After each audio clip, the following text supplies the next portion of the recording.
I wasn't born into ease. I didn't grow up with luxury or access to high-tech labs or modern libraries.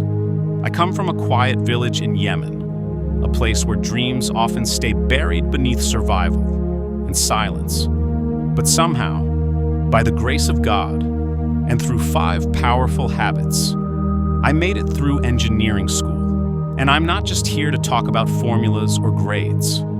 I'm here to speak to the part of you that's tired, the part that wonders if you'll ever make it, the part that feels like maybe this dream is too far. These 5 habits didn't make me perfect, but they gave me strength. They gave me direction. They became anchors when everything felt like it was falling apart. The first habit was this: I made discipline louder than motivation. Because motivation fades. It disappears the moment you're tired, discouraged, or distracted. But discipline, that's what shows up when nothing else does. There were nights I wanted to close my books and give up, but I stayed. Not because I felt like it, but because I had decided. I will show up, no matter what. The second habit, I turned my struggles into fuel. Yes, I failed. Yes, I felt behind. There were moments where the weight of it all nearly broke me, but I chose to let that struggle push me, not crush me. Every time life hit hard, I asked myself, how can I use this? And slowly, struggle stopped being my enemy. It became my training ground. The third habit was something most people ignore: protecting my environment. Not just the physical space, but the energy I allowed around me. I stopped wasting time on things that didn't grow me. I distanced myself from noise, comparison, and people who didn't take their own goals seriously.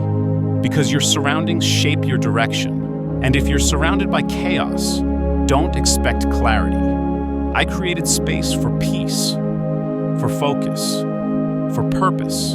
And that space helped me build momentum. Habit 4 was humbling, but powerful. I asked for help. Yes, I raised my hand. Yes, I admitted when I didn't understand. Because pretending to be strong only delays your growth.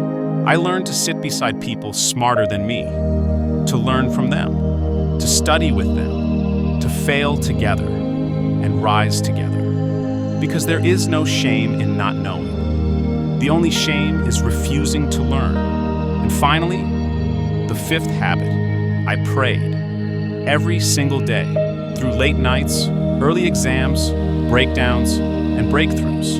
When I had no more energy, I gave it to God. When I couldn't carry the weight, I let Him carry me. Because this journey was never just about intellect. It was about faith. Faith that I was called to something bigger. Faith that even in my weakness, I wasn't alone. Faith that where I came from didn't limit where I could go. These 5 habits carried me from a village no one talks about to a future I used to only imagine. So if you're in the middle of the grind, if you're wondering if you'll ever make it out, let this be your reminder. You don't need to be the smartest. You don't need to have all the answers. You just need to stay consistent, stay humble, stay faithful, because discipline will move you, struggle will shape you, focus will guide you. Humility will teach you, and faith will carry you the rest of the way. You were not born to quit. You were born to rise.